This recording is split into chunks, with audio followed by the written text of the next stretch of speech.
Pantheon ban on the side of BLG expected. The Gwen ban coming through from AL. A little bit of a surprise, but clearly targeting Bin on the top side. Yeah, absolutely. Has been really high priority. To me, champions like Taliyah as well have really been shining. I think Taliyah, Ryze, very high prio. Both these champions are these kind of global, semi-global style champions, allow you to attack side lanes, but they are also ones that work really well in the 5v5s, which I think is keeping them at the top of people's priority list. And alongside that, a support that works really well in the 5v5s is Neeko. Both these players incredibly experienced on the champ. An 80% win rate on one side of the Rift, a 92% win rate on the other side of the Rift. Wouldn't be surprised if we see that prio'd early. With the Rumble banned away, BLG have to make some difficult choices now because a lot of mid-priority picks are available. The Taliyah that you were just talking about, Azael, naturally rises in priority. Remember, things like the Azir, something we don't often see from Knight, also has to be a big point of priority potentially for AL, but maybe they forego it. Things like the Annie, also really important in the draft. I feel like it has to be first pick Taliyah. If that's up, it's almost a guarantee. So now we have to find the response. Is it going to be Ryze? Is it going to be Azir? You know, those seem kind of like the answers that I would be looking towards. Grab one of those higher priority junglers to pair alongside it, and then go from there. I think Ryze is a really good denial pick as well. Shanks has a 91% win rate on it this year. Instead, it is going to be the Azir alongside Trundle, which does push Sion further down in priority. Exactly. I really like Trundle here because it is a good pairing. It is that AD jungler, but also it is denying some of these blind picks by nature of how effective it is. Like you say, the Sion, the Orin, some of the best blind picks available right now are going to be taken away. Things like Rumble and Gwen, also pretty solid blind picks. Those are gone. I am so not a fan of the Yorick blind. I do think it is very easy to punish, but it has been very popular in the LPL, so we'll see if they are going to lock it in. The thing that surprises me is that BLG foregoing something like an Annie Wukong, which would very much stay true to their style, and instead prioritizing the Azir for Knight. I'm excited to see how he performs on the champion alongside Beishuan on this Trundle. And with the Yorick locked in for Flandre, world class, one of the best Yorick players in the world. But to pick it blind, as you've already highlighted, a lot of risks associated with that. And on the other side of the Rift, you have Bin, who has always been willing to pick good counters. Looking back to when he was in his rookie year on Suning, things like the Fiora, the Aurelia would come out when he had good counter picks. Aurelia here would really slap for Bin. I mean, it would be really crazy if he went for it. I also think there are some very good answers, like just going towards the Sion, like just going towards the Cho'Gath. I think these are great answers to the Yorick. You can go towards something like the Aatrox, but I don't think it's nearly as strong of an answer.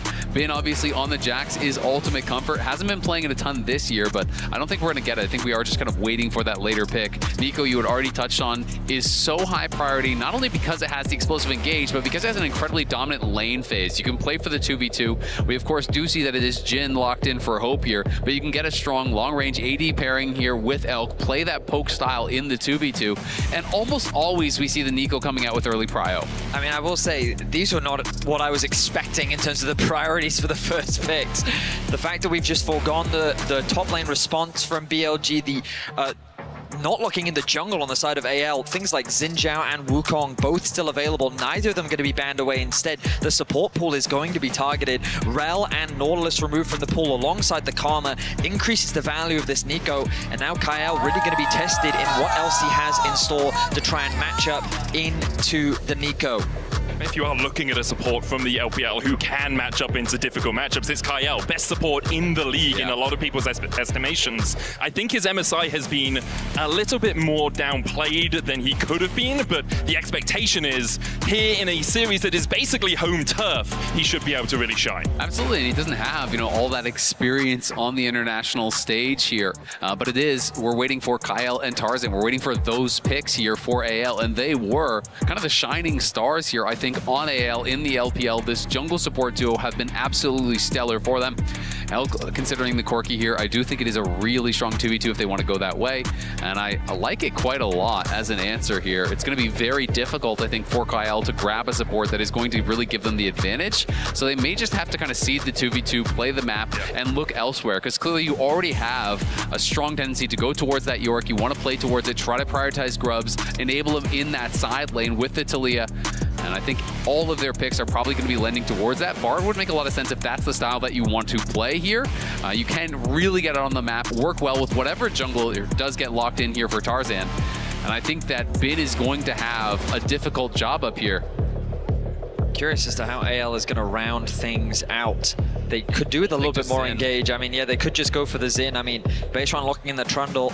He was very much expecting this to be the matchup, but Talia Xin is just such an incredibly potent mid-jungle combo. I mean, again, they have a decent amount of poke on the side of AL with both Jhin and the Talia at your disposal. It means you can just chip away at the HP. Wanting to go for a little bit more team fight power and engage, the Wukong can pair nicely up with the Bard. Cheeky hover of the Camille. I wonder if that's the direction they're going to go. You did contemplate some carries that could be used by Bin. Camille, I think, is a good matchup into Yorick. I do think you can play things like Fiora as well. Aurelia is incredible. If you want to go tank, you can look towards Shogath because Sion is banned away. Jax, I think, is fine, but you can be poked down a lot easier than some of these other matchups. You know, Yorick, yes, of course, you do still have some auto attack damage coming through, but it has been going towards the tried and true here. He is insanely comfortable on this pick. You absolutely can outscale the Yorick, but I do worry about the early stages. Vondra very comfortable on this Yorick, and I do think it can be... Who they want to represent them on the biggest stage. Bin's going to path down to bot as he just looks... Oh, it's not Bin, it's on. On path down to bot, and that's a much more expected. Down to bot too, wow. Wow, great. They're just all over the map in the early game, aren't they, Azael, as we jump into game one. The nemesis of casters everywhere, Nico. I will say, I didn't realize this before the game, but in the global power rankings, both these teams on exactly the same amount of points, sitting in 4th place. It's not often we actually see teams that are that tied on those power rankings. Obviously, all algorithm-based, so doesn't always account for every minutia of League of Legends. Oh, they actually double warded there, so a little bit of an accident. AL not communicating who's actually going to drop the ward, and it is, of course, spotted by Beishwan. And now Bin going to be able to be a little bit annoying here as Flandre is trying to walk the long way back towards top lane, but Bin is still just kind of zoning him off. Through the playoffs as well, both these teams meeting up 2 times. BLG taking AL to 5 games on their first attempt. And the second attempt didn't go so well for them.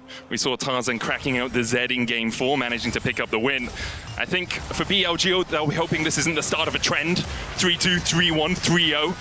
And on the international stage, obviously, BLG have a little bit more pedigree. Watching back those series and talking with some of the analysts from the LPL as well, my impression of the teams was that BLG was this hyper proactive team. They love to play through their side lanes, they love to tower dive you. They were always the first to start off a fight around these neutrals. And I felt like AL did such a fantastic job of reading them as they find a bit of an advantage already in the bot lane 2 versus 2. They just found an effective way of controlling that aggression, and Tarzan just did a fantastic job of tracking Beishwan. Right now, junglers are on the opposite sides of the map, and this AL bottom lane will need to be careful because Beishwan will be heading in this direction, but for now, they're winning out on the trades with this early level 2. I mean, Hope and Kyle are playing this 2v2 out incredibly well, so aggressive. They used the heal off of Kyle to give move speed to Hope so he could actually get in range for his 4th shot, take a really good trade.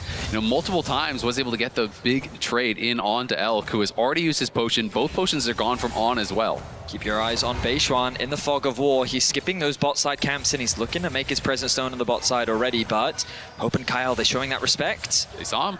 He did. Beishwan comes around the corner with the frozen domain, gets the slow onto Hope, looking at the pillar as well. Barrier coming out from Hope, but it's just extinguished. Hope down, first blood BLG. We talked about it. The jungler was pathing towards the bot side of the map. They should have been more respectful of that possible early gank, but Beishwan draws first blood in the series. Yeah, neither of them, even with the push there, actually got a ward into the river, not expecting an early gank here from the Trundle, and Beishwan makes them pay for it big time. The fact that it goes over to Elk as well is really going to hurt. The lone blessing is that Elk did at least spend his flash to get that kill, so there might be an opportunity for Tarzan to try to even the score here a little bit later on. Yeah, Hope holding onto that summon to make sure that yeah, he knew he was dead. There was no real reason flashing away, especially with the pillar down in front of him.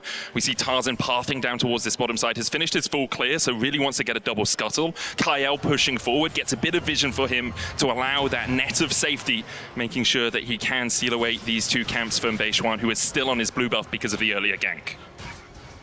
Yeah, Tarzan going to be able to get this double scuttle, no problem here. And you can see Bin having a good time up in that top lane, does have the HP advantage, still has the extra potion as well, so the early trade's definitely going in his favor. Mid lane just been kind of quietly, both of these mid laners farming away. Shanks, though, got the early tier and has had the push, so going to be comfortable with the position that he's in already.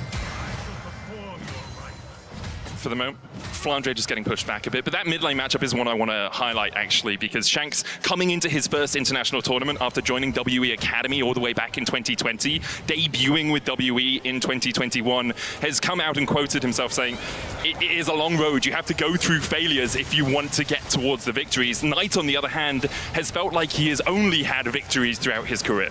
Yeah, absolutely. And I think as a result, it's almost more impressive to see, Shanks from where he came to where he is now. So many players in League come in, and when they don't have immediate success, they're just replaced. They can't shine on a bad roster, and they just get overlooked. They're just kind of lumped in with the rest of their team. He was on a 0-16 WE roster. They then went 4-12, and for him to still be able to actually stand out on a roster that is dead last, that is struggling that hard in the LPL, and for him to be able to claw and grind his way up to where he is now on the precipice of making the lower bracket finals, where he's already top 4 at MSI, where he's won an LPL championship, I think is nothing short of amazing. And the fact that he was able to outperform Knight in the finals, I think was very meaningful for him as well, considering who Knight is in the LPL now, how dominant he has been for so long.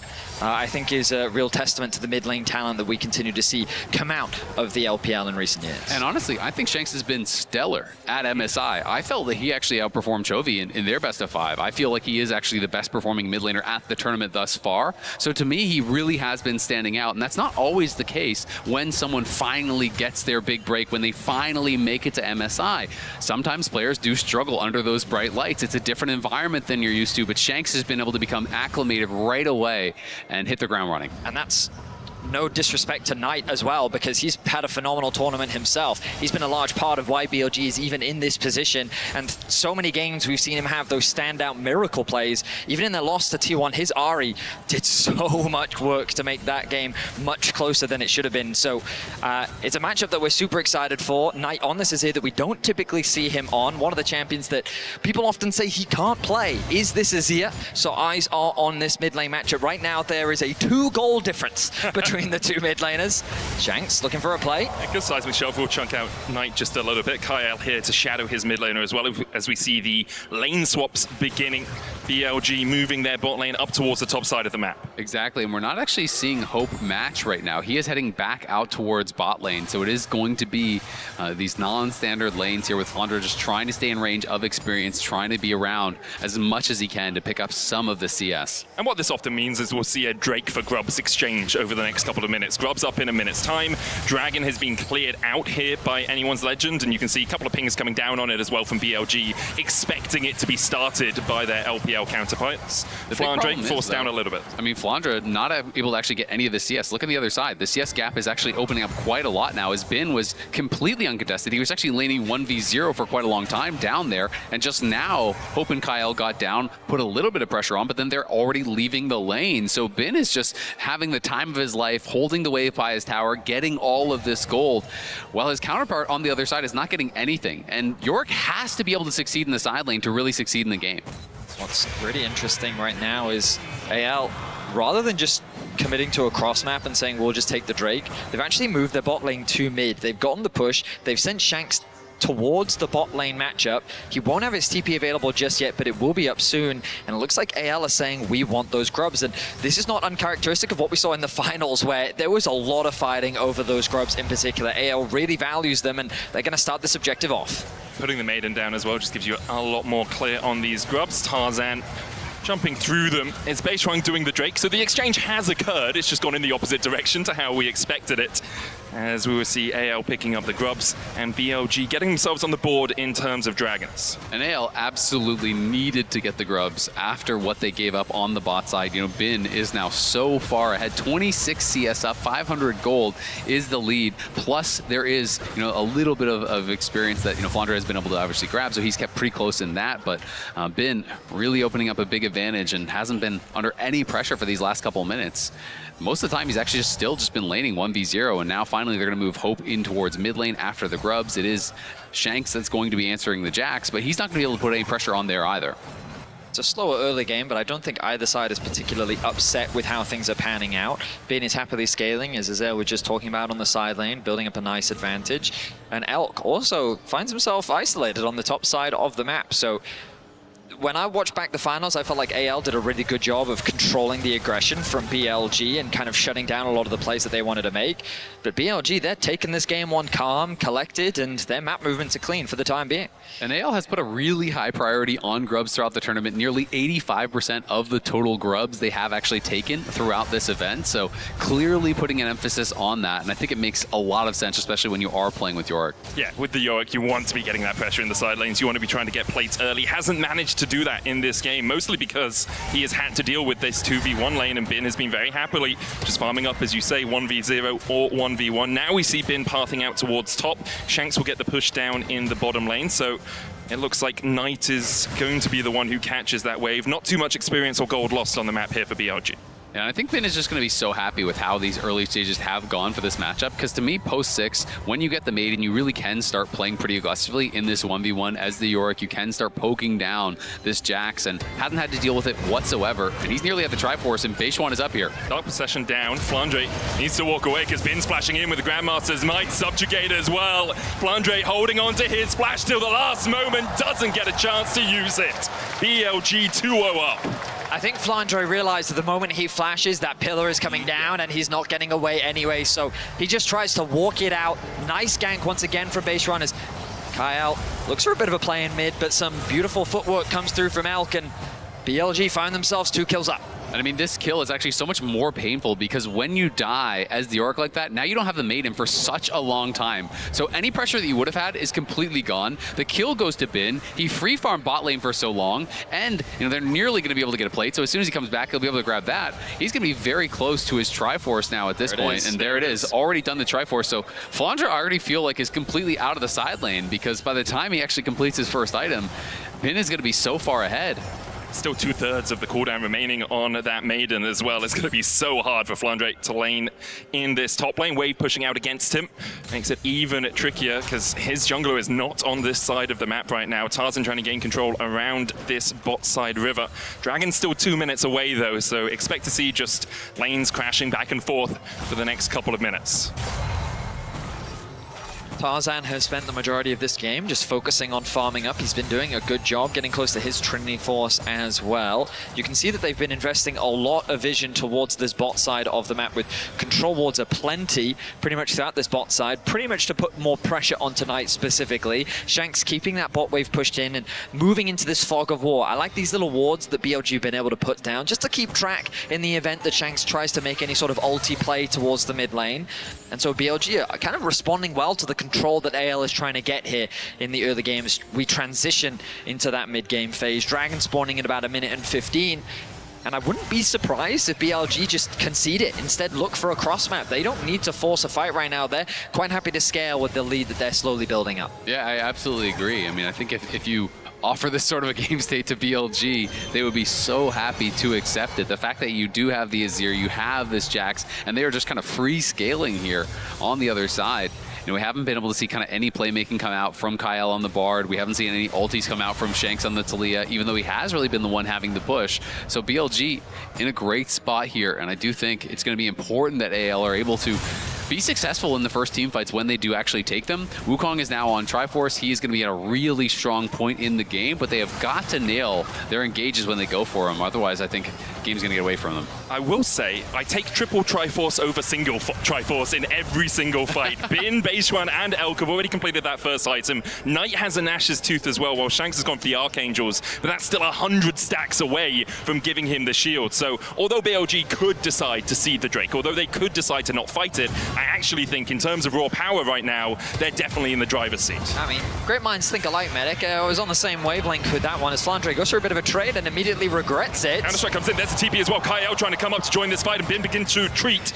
Shanks is going to teleport forward. Bin has no flash. Weaver's Wall will lock him on this side of the tower. Tarzan chasing forward as well. Bin with the counter-strike will get knocked up using that Cyclone. Bin still jumping away, but he's caught out. A Tempest finds him as Flandre secures the kill. This is really nice now. They can try to rush for first tower here up on that top side. They have the grubs. They're crushing through this tower. They should be able to win, but BLG also a lot of damage on that bot lane tower. They obviously have the Trundle. Not going to be able to get it either way, though. So first tower does go to AL. Yes, they should eventually lose the Dragon down on that bot side, and the tower will be matched. But if you can get this second turret as well, BLG very slow to respond. This one's dead too. AL making a massive play on the top side. That is going to be a huge gold swing. You'll see the gold swing in their favor, about 300 gold ahead, but about 1,000 across the course of that play. BLG will get their second dragon, and it was actually AL who decided we don't want to take the fight around second Drake. We can fight around Soul, point around Soul. Elk harassing Hope down here with the Gatling gun. Knight coming in from the side. I think that might be on, actually, with Knight down towards the bottom side of mid. There we are. And I think it's really, really smart to actually play towards this York. Again, you need to make sure that you are enabling Flandre in that side lane. He's got to be able to compete against Bin, or he's just not going to have much of a purpose in this game. You can't have your York just perma-grouping. So being able to actually get out to that side lane, investing the resources there, you're only giving up a second dragon. Try to set up for that third. I also just like that exactly what Medic was saying. You press tab, you look at those items, you're like, ugh, that is 3 Trinity Forces. I really don't want to go for that, and instead we'll just look for the cross-up, and they found an effective one, but BLG, they won't slow down. Realizing that they feel stronger right now, they're going to start off the Herald. AL is in a position to contest. Shanks doesn't have the ultimate, and there's not real any way for them to get good positioning on this fight. But again, look at bot. Flandre is already working on that tower. Bin's going to have to TP down. Base one rooted up there with the deadly flourish. Tempered Fate out as well. Kyle caught, has that Pop Blossom and has a flash. We'll use the flash early to try and escape, but as the curtains open, the Shape Splitter will block one, and Elk will block the next. Pop Blossom from on just to make sure the chase doesn't materialize. Close exchange as AL tried to get some exit kills as BLG were on the retreat, but they're able to secure the Herald and they walk away safely. As AL, you were talking about that bot tower, and AL end up securing it. Yeah, I mean, Grubs, Yorick, Triforce, that is a recipe for success against the tower. You're going to crush that thing ridiculously fast. So, you know, even if the Yorick is behind, which at this point he is not, he is slightly ahead in gold, you can crush towers. So, you know, they have to be really, really careful. If BLG commit 5 members to one side of the map, they can get punished on the other side. And I do think this is something that BLG has done a lot throughout this tournament, is they will heavily commit towards objectives. They're going to show up, they're going to try to force you to fight, but sometimes that does open up the opportunity for really successful cross-map plays. And I think this is something that at times BLG struggle with in the LPL as well. They don't always have the cleanest objective setups. Sometimes they are a little bit bloodthirsty around those. And as a result, teams that are very smart on how they play the map, like AL, can get advantages. And sometimes that comes down to synergy as well. We have to remember Beishuan only joining the team this spring, halfway through the split. A change in coaching staff as well with Maokai leaving. So it is going to be a struggle for BLG when you look towards those things that are developed over 6 months, a year, 2 years, and that sort of synergy that AL can have. And Knight was very frank about that. We saw that in the game day interview that we had from him earlier, talking about, you know, he wasn't sure if they had enough synergy built up. Potential dive. Out, on caught up, the Ghouls will chase him with the morning mist, and BLG still able to defend. Drake's still 2 minutes away as well. There is an Artican coming up, but that's up towards the top side. AL with really good just map play there. They'd gotten the push on the top lane, they had the push on the bot, and so they just collapsed from both sides to attack this mid lane. They were able to do a good amount of damage onto their opposition, along with chipping away at that tower. And it's not necessarily that they heavy committed. Oh, Shanks needs to be careful. He's going to get chased down here. The pillar out, the flash forward from Knight still has the Emperor's Divide here. Shanks looking for the movement speed, but just doesn't have enough. Field of Warfare over to BLG. Just as I was complimenting AL on their map pressure, they stepped too far on the top side of the map. Shanks goes to a space of the map that Knight and Beishuan were ready to punish him on. They get 3 kills, and they're able to find themselves another pick. Yep.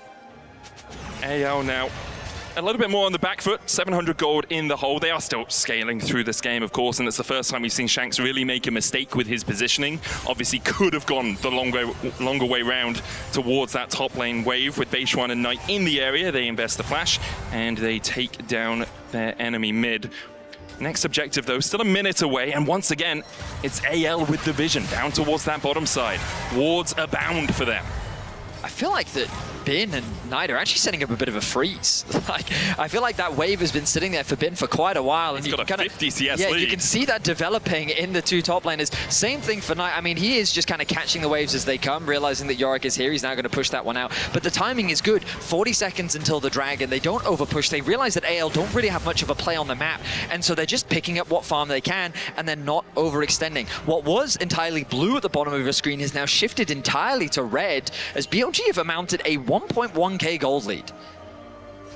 They'll be really happy with the spot they're in. I want to get towards these objectives first if they can. A good Pop Blossom from out of vision can really spell disaster for AL, who can sit this one out. They don't have to fight for the third dragon of the game. We often talk about how much pressure it puts on you as a team if you have the enemy team on that soul point. Yeah, and especially when you are a composition that wants to play through sides, it makes it so much harder, right? Yeah. When then you are forced to group, no matter what the wave state is, no matter what the item completions are, you would be forced to go there. They're looking for Beishuan. Kyle going in with the Temper Fate. There's Weaver's Wall as well. The chase onto Beishuan. He's going to start to walk away, dodges the seismic shove. Meanwhile, on the bottom side, Flandre forcing on away. Beishuan trying to trade with Kyle. The redemption will be enough to heal up the Bard. He gets the shutdown with it. On-court out as well as AL are going to find 2 of this play. That is huge, because that should get them the dragon off the back of that as well. Not the cleanest execution as the Cosmic Binding missed, the Deadly Flourish missed, the Seismic Shove missed, but they chased him down. They get the kill. They kill the support. I want to see them go straight towards this dragon. They aren't going for it just yet, though. They're just playing towards Otacon. This is definitely riskier, but we can see that BLG is going for the dragon on the other side, so this should be theirs. It does mean, though, that BLG will move to Soul Point here very early on. I felt like BLG was doing such a good job of suffocating AL. The fact that Bin was just holding that wave in the bot lane, they were playing around Knight safely on the top side of the map. I love that AL recognized, okay, we got to try and do something to try and break open the map a little bit more. They find a nice pick, and they quickly convert it into the Otacon. With those petals secured, that goal difference is going to mean a lot less. As second items are being completed across the board, it's a very tense game one here between the two LPL representatives. About 1,000 to 1.5k worth of effective stats from those petals right now. So AL will be happy with the exchange, but putting the enemy team on Soul Point is not something you really want. Gold basically even between the two of them. Especially against AL's composition in particular, which is a lot of upfront damage, is a lot of bursts. You know, I do think Mountain Soul also kind of uniquely effective against Jhin, who does more damage the lower you do get. Well, Mountain Soul makes it a lot harder to actually knock you down with that explosive engage from the Wukong, with the Seismic Shove to follow it up. So AL, you know, have been playing the map, have the Otacon, have the combat stats from that, but they're still not even up gold whatsoever. BLG is the one that are up gold and have really powerful scaling in the soul lanes and have 3 dragon advantage. So I think BLG definitely getting the better end of the trades. I will say, Bin is up 70 CS and Bin there's a 90 right goal now. difference. I mean, oh, Emperor's nice. Ride coming out. Flandre tries to go in with a Dark Possession. There's the Temper Fate as well with a teleport in time. Knight escapes. That was close. That was very, very close. Knight able to escape. BLG now have position on the mid lane. This should be a tower secured. Their second of the game. Nicely done, opens up. A good collapse comes through from AL, but it doesn't quite convert into a kill. And now BLG can path up towards this top side, gate AL away from any of this jungle, and allow Bin the opportunity to take the third tower of the game, extending his gold lead to about 430.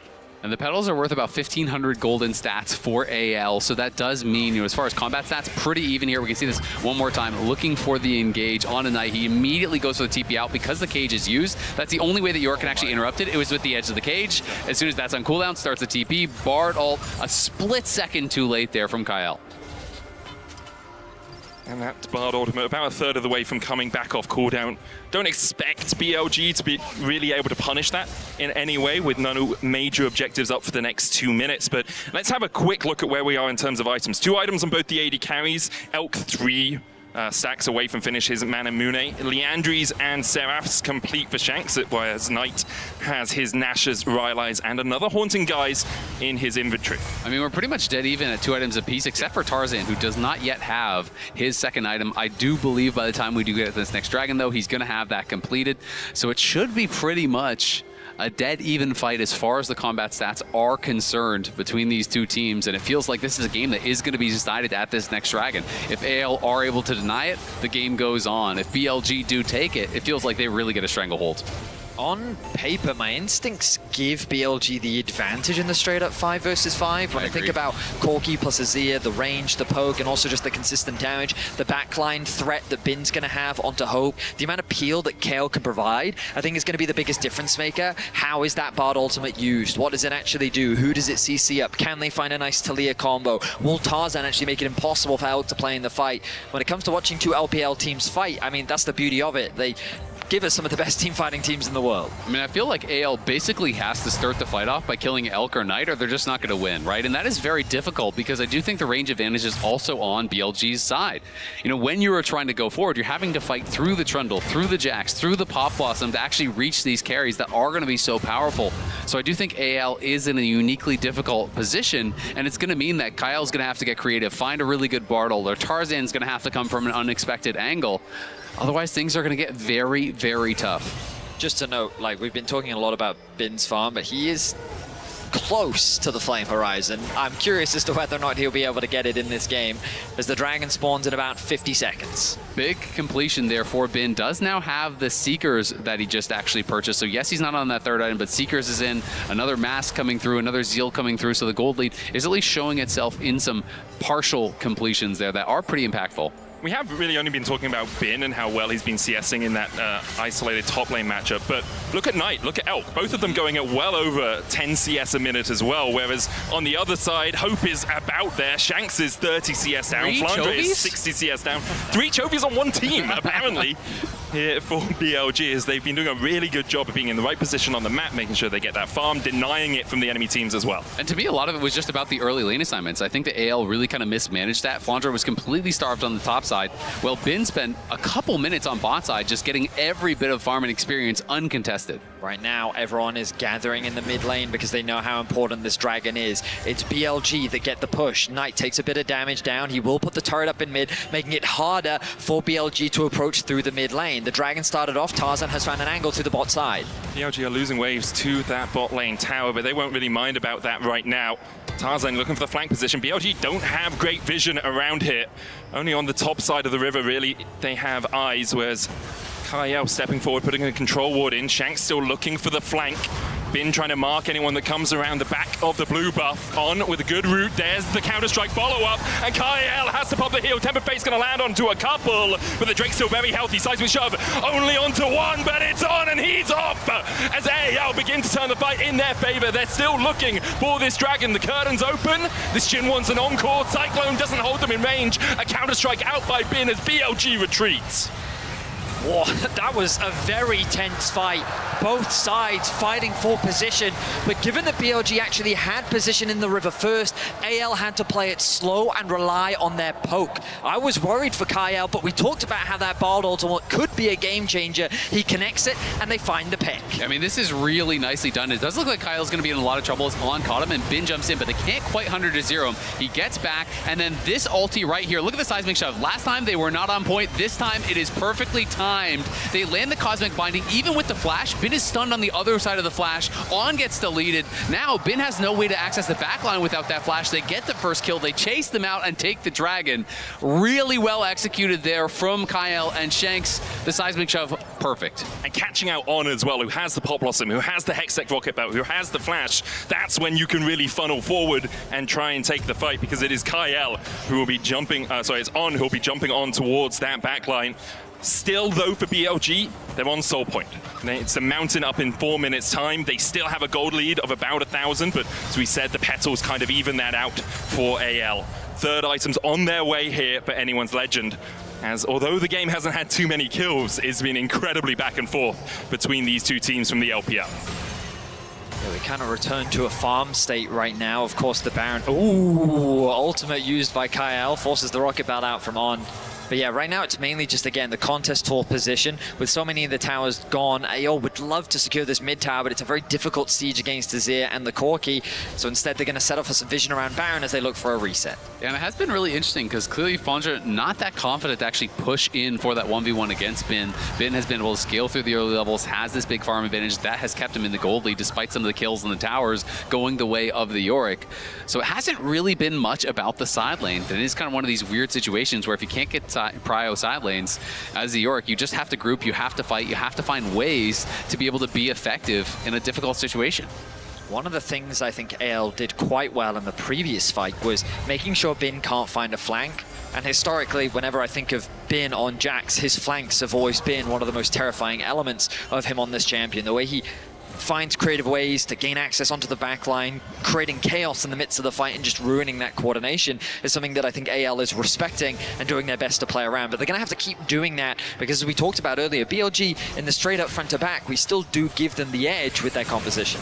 Yeah, and you can see looking onto Kyle, doesn't have the flash, doesn't have the heal, and he is done for. Elk gets to kill, the curtains open.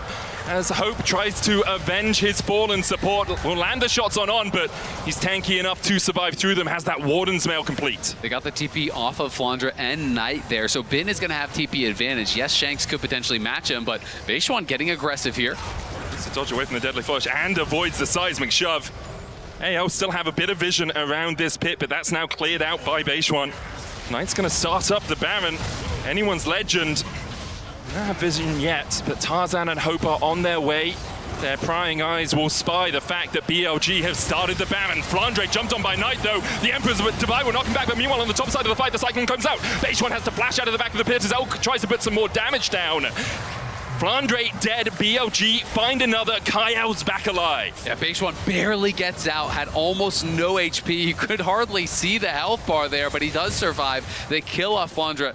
And Kyle is back, so they are able to stave off the Baron attempt here from BLG, but they do still come up with that additional kill. It does cost Knight his flash, but they got the flash off of both Flandra and Tarzan, so kind of Summoners just being traded back and forth. It was a tense night on two fronts, where Knight fight on two fronts. I'm sure he was tense as well, Benny. As AL find a really nice engage onto BLG while they're not collectively attacking the Baron. The fact that they could kind of split BLG up looked very favorable for AL, even though they were at a numbers disadvantage. But then once BLG was able to disengage from the Baron fight and then provide protection for Knight, you could see how quickly the fight turned in their favor. The big thing for AL, though, is there aren't flashes available on BLG anymore. Only Elk has his up. I think Bins is going to be off cooldown before we have a fight around the Dragon. But if they can land a good Tempered Fate, the follow-up is absolutely absurd from this team. They have so much long-range lockdown. They have the Curtain Core, they have the Weaver's Wall as well to split out the fight. BLG need to be cautious about how they navigate this next fight. They absolutely do, but it's not the easiest champions to actually land that on. Even the Trundle, you can drop the Frozen Domain. You know, for the additional move speed, you have the Deadman's Plate. You have obviously the ability to dash on the Corki and on the Azir and on the Jax and even the Rocket Belt here for On. So there's a lot of tools they have to dodge it out. Pressure big on Kyle. On that dodging away from the Tempered Fate there, AL once again pathing down towards the bottom side, trying to get some purchase in this river. Bin looking for the flank, he'll jump into the pit. On separated, but gets on the right side of the Weaver's Wall as BLG start up the Dragon. On doesn't have the flash, but that Pop Blossom can be deadly. AL trying to gain some purchase in the river here. BLG holding them at bay. There's a pillar. On still looking for that flank. Kyle now marking him as BLG will take the 4v4. Kyle on up towards the top side, but there's the Pop Blossom. The mountain secured by Tarzan, and he'll get a kill off the back of it as well. BLG separated. The dive in from Knight, knocked back with the seismic shove. Shanks will fall. Beishwan almost follows. The curtains open. Hope wants an encore. He lands one onto Bin. Beishwan will die up towards the top side. Bin dashes away. Knight trying to open up, but he just doesn't have the damage. Rooted with a deadly flourish and taken out by anyone's legend. Massive fight there for AL. Tarzan gets the smite, critically denying the Mountain Soul in what was such a close fight here. We look at how things started out. Bin is looking for access onto the backline, while Kyle is doing his best to keep On from getting the engage off Tarzan with a beautiful smite steal. We're back to live. TP'd in. He's looking for more of a fight, but the ghouls will keep him at bay alongside the Dark Possession. Bin won't find anything more. Had no vision to actually jump on them over the wall there. The main takeaway from that last fight was how AL just, again, controlled the flanks. We talked earlier about how they were cautious of Bin finding that flank. This time around, it was making sure that On couldn't get it. But even when he did, the follow-up from BLG, they just couldn't quite close that gap. The amount of zone control that AL was able to provide meant that their fight was ultimately... They didn't have the coordination needed to pull the fight off. I also really like how AL is playing these fights so aggressively, and it feels like they're always the ones putting the pressure on the enemy carries. On doesn't feel like he has been able to get into the backline whatsoever. And you look at every fight, Hope is just chilling in the backline, you know, channeling his ultimate, you know, being able to have the space to get done what he needs to get done. And now some of these luxury items are starting to come through here for AL as well. You can see the GA now completed there for Tarzan, and that is going to be a big one. is going to be able to full send it on someone like Knight or Elk, push them back in this fight, and again, continue to create more space for his carries that have been performing so well. AL have control over the river right now, on trying to step forward and garner some back here for BLG. On the back foot as AL start up the Baron. BLG playing for the mid lane prio, but AL calling their bluff. There's the Temper Fate onto base one. The Baron's still at 10,000. On goes in! And on finds them all! The Emperor will find his mark as well. The Guardian Angel and Tarzan brings him back, but Knight's already dead. AL looking for a little bit more here as they could jump further forward. Bin trying to dive in. Shanks low. The seismic shove will connect, but Elk's on a killing spree. On trying to trade with Tarzan down towards the bottom side. Base run chasing out Hope towards the top. Blandre and Tarzan will find a double. Base One will try and get back in the pit.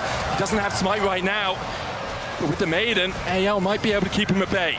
A perfect wombo combo still wasn't enough to beat AL in the fight. Two members will stay alive to start the Baron off. Base One is hovering, threatening the steal. Base One almost has flashback. We'll have the flash. The smite still on cooldown. Tarzan sticking on the Baron right now as Base One tries to find a way back into this pit. Doesn't have vision on the Baron. Now does. Loses it again. He's dodging back and forth. 3,000 on the Baron. Base One kept at bay by Flandre, but has the flash. He jumps in. Looking for the chop, but it's Tarzan. Once again, who wins the smite fight? Tarzan coming up massive for AL.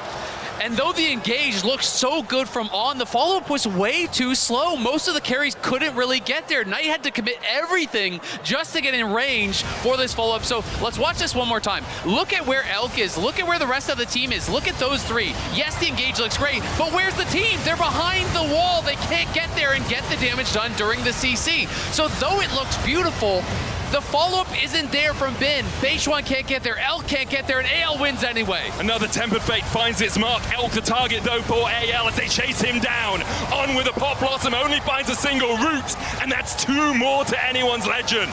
Pick after pick, AL with the Baron are sieging through these towers. They're collecting the standing gold. A root connects on the Knight. Flashes away from the seismic shot. The Ghouls will chase him from that morning mist. And now BLG are wondering, how do we defend 35 seconds before Elk is back on the rift? On has 20, seeing Grayscale as well. AL with this Baron push could just end the game. Yeah, I mean, look at the Grubs, look at the York. They're crushing through these towers so fast. Knight is here. Emperor's Divide available. The Dark Possessions try and keep him away. Bin trying to trade back in, but he just can't find a way into that backline. The counter-strike used only defensively as the first Nexus Tower falls. On his way, he's a minion. He'll get the root down. Tarzan dives in with the Cyclone. Bin trying to get on the backline as well with the counter-strike, but Bin is gone. Flandre sends him to the Shadow Isles. Knight jumps onto the backline. Shanks still surviving alongside Elk's Hope. back. And Knight is down. Elk is up, but he's the only one for his team right now as he tries to defend his Nexus, and AL won't give him a moment to breathe. Say the last rites for BLG. Flandre puts a shovel in his head and claims game one.